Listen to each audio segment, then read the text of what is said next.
ठीक है, आज हम पढ़ेंगे बहुपद का एक्सरसाइज 2.2। ठीक है, 2.1 हम पहला वीडियो में बता चुके हैं, अब इसमें पढ़ेंगे। देखो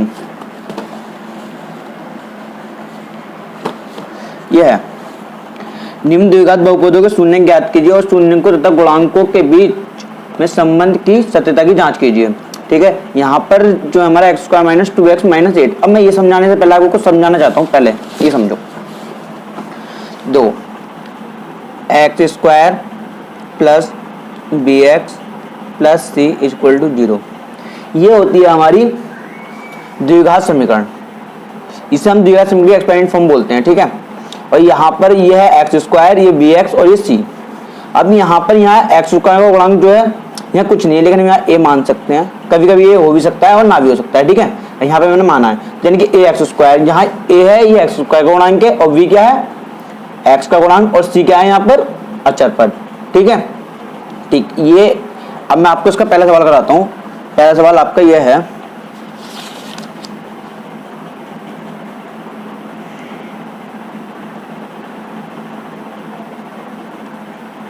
ठीक, सबसे पहले तो मुझे इसके शून्य ज्ञात करने हैं।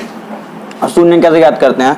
शून्य ज्ञात करने के लिए सबसे पहला काम आपका यह है कि जो भी इक्वेशन आपको दी है उसको आप 0 के बराबर रख दो, इस तरीके से।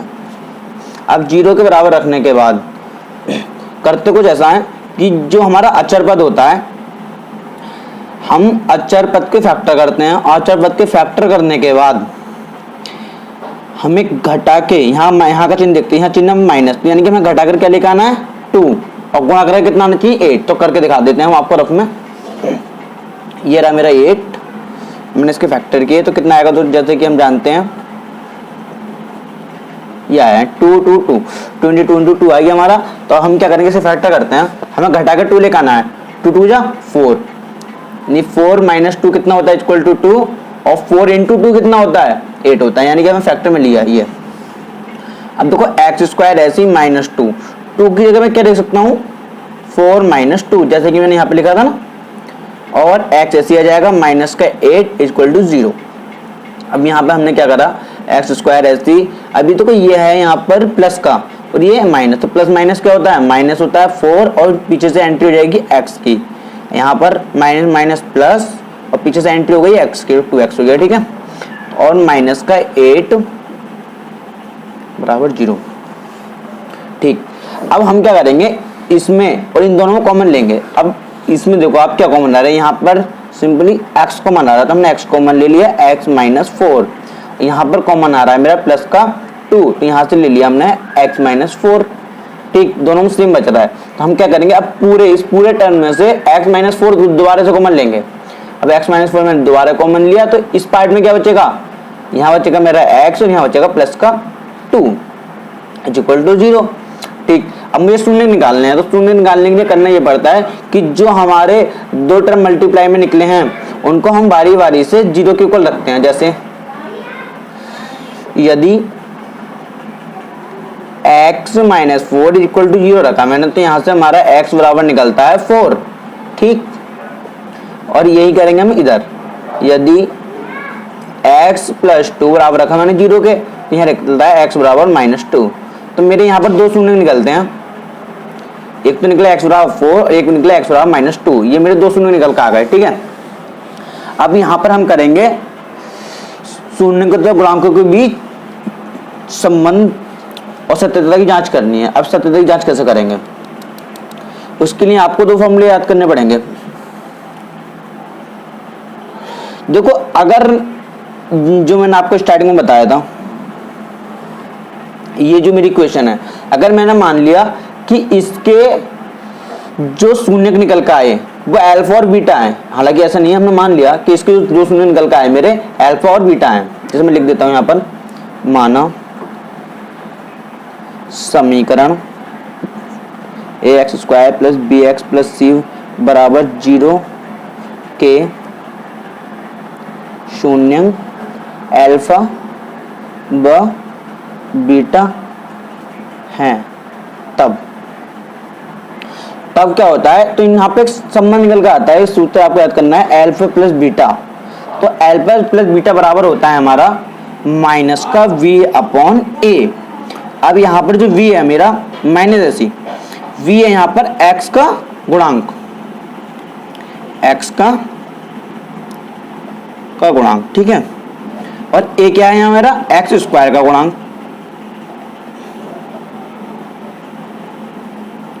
ठीक। अब यहां पर मेरा अल्फा बीटा होता है हमारा c अपॉन a, यानी कि अचर पद और x स्क्वायर का गुणांक। ये तो आपको समझा दिया मैंने इतना। अब देखो मैं इसकी सत्यता की जांच कैसे करेंगे।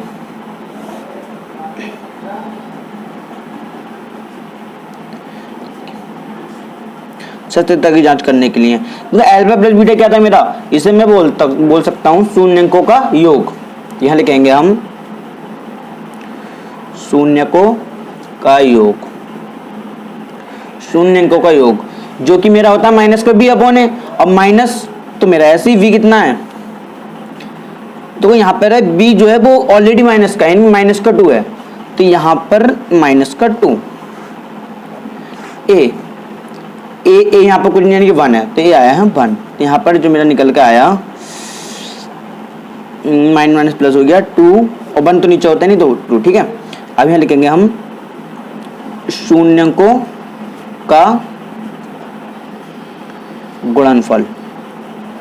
शून्य गुणनफल के लिए होता है अचर पद यानी कि c यानी कि यहाँ पर c माइनस का है तो यहाँ पर आएगा माइनस का 8 और 1, यहाँ पर आया माइनस का 8। बस ये होगी हमारी सत्यता की जांच। यहाँ हमारा सवाल खत्म हो जाता है, ठीक है। ठीक, अब मैं कराता हूँ इसका दूसरा सवाल। दूसरा सवाल हमारा ये है 4s square minus 4s plus 1, ठीक। जैसा कि मैंने बताया शून्य निकालने के लिए सबसे पहले हम इसको रखते हैं 0 के इक्वल। 4s प्लस 1 को मैंने 0 के इक्वल रख दिया। अब सबसे पहला काम हमारा ये होता है कि जो मेरा लास्ट का अचर पद होता है उसको s है, तो यहाँ पर x की जगह s है, तो आप कंफ्यूज नहीं होना है। जो x की काम था वही s का काम है, तो हमें जो 1 है अचर पद उसकी गुणा करनी है s स्क्वायर के गुणांक से, यानी वो कितना 4 1 से कितना होता है 4 होता है, तो मुझे 4 के s से फैक्टर करने हैं जो प्लस करके कितना आ जाए 4 आ जाए। तो आप करके देख लो, वैसे करा देते हैं। क्या हुआ 2 × 2 आ रहा है, यानी 2 + 2 क्या होता है मेरा 4, और तो यहाँ पर प्लस है तो प्लस करके आना चाहिए, ठीक है। और 2 × 2 कितना होता है 4, ठीक है। तो मैं ये ले लिया मैंने 4s square minus 2 + 2 s plus 1 0। अब 4s स्क्वायर ऐसे माइनस का 2s और माइनस का 2s प्लस 1 0। अब यहाँ से मैंने क्या कॉमन लिया, तो यहाँ से ध्यान से देखें मेरा s कॉमन आ रहा है और 2 कॉमन आ रहा है, तो मैंने 2s कॉमन लिया।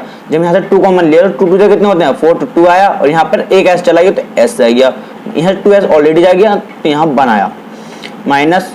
अब यहाँ से मैंने क्या किया माइनस चिन्ह कॉमन लिया, क्योंकि मुझे ये वाला टर्म सेम बनाना होता है, इसलिए मैंने माइनस चिन्ह कॉमन लिया। तो माइनस चिन्ह कॉमन लिया तो ये वाला जो टर्म है मेरा प्लस का हो जाएगा 2s, और ये कैसे हो जाएगा माइनस का, ठीक। अब मैं इस पूरे टर्म में से 2s - 1 और 2s - 1 कॉमन ले सकता हूँ। उससे पहले एक बात बता दूं, यहाँ पर तो कुछ भी नहीं, तो मैं यहाँ पर गुणा में 1 मान सकता हूँ, ठीक है। अब 2s - 1 मैंने कॉमन ले लिया, तो यहाँ पे कितना बचा 2s - 1, ठीक।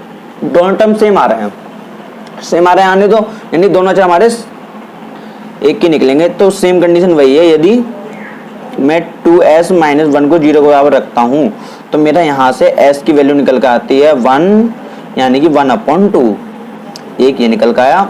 और सेम यहाँ पर होगा 2s - 1 बराबर 0, तो यहाँ पर s बराबर में डायरेक्ट लिख देता हूँ 1/2। ये तो आ गया मेरा शून्यंक, यानी कि हमारे 2 शून्य निकल कर आया, दोनों सेम है, ठीक। तो अब मैं करता हूं सत्यता की जांच। मैं अब करता हूं सत्यता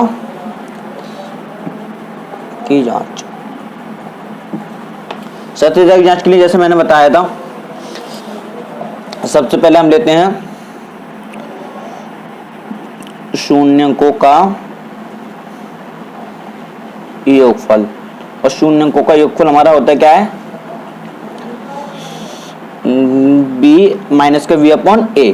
तो यहाँ पर देखो वी क्या है 4, तो माइनस का बी अपॉन ए, तो वी है यहाँ पर 4, यानी कि माइनस का 4 और ए कितना है हमारा 4।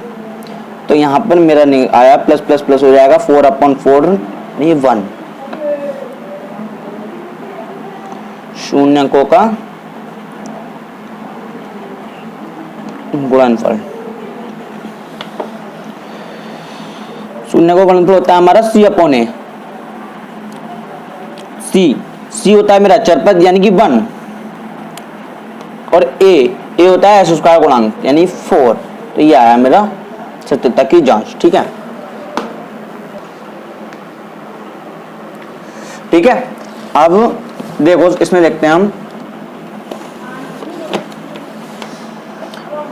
अब ये सारे सवाल आप घर से कर सकते हो। अगर आपसे कोई सवाल नहीं आता तो आप मुझे कमेंट कर सकते हो, मैं इसको आंसर दे दूंगा। ठीक है।